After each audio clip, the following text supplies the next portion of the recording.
Begjet Pacolli kundër kërkesës për 45 vite burg. Drejtësia duhet të jetë e balancuar. Begjet Pacolli ka reaguar ashpër ndaj kërkesës së prokurores për dënim me 45 vite burgim ndaj ish-krerëve të UÇK-s, duke e cilësuar atë si një qasje të padrejtë dhe në kundërshtim me frymën e drejtësisë ndërkombëtare, që në fillim të reagimit të tij, Pacolli theksoi se një kërkesë kaq e rëndë rrezikon të dëmtojë perceptimin për panshmërinë e procesit që po zhvillohet në dhomat e specializuara të Kosovës.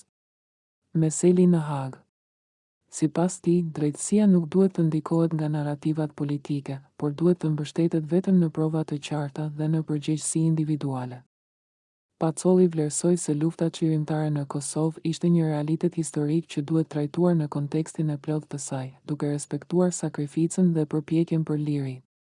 Ai theksoi se çdo vendim duhet të jetë rezultat i një procesi të drejtë, transparent dhe të bazuar në standardet më të larta të së drejtës ndërkombëtare. Në vazhdim, Pacolli nënvizoi se besimi i qytetarëve në drejtësi ndërtohet mbi panshmërinë dhe proporcionalitetin.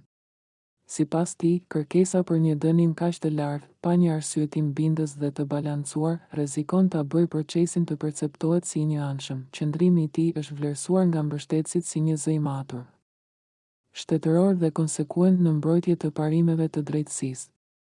Pacolli është shquar ndër vite për angazhimin e tij në çështjet kombëtare dhe për përpjekjet diplomatike në arenën ndërkombëtare, duke u pozicionuar si një figurë që kërkon drejtësi me standarde të barabarta për të gjithë. Procesi në Hag vijon, ndërsa reagimet politike dhe publike mbeten të forta, me theks të veçantë në nevojën për një vendimmarrje të drejtë dhe të bazuar në ligj.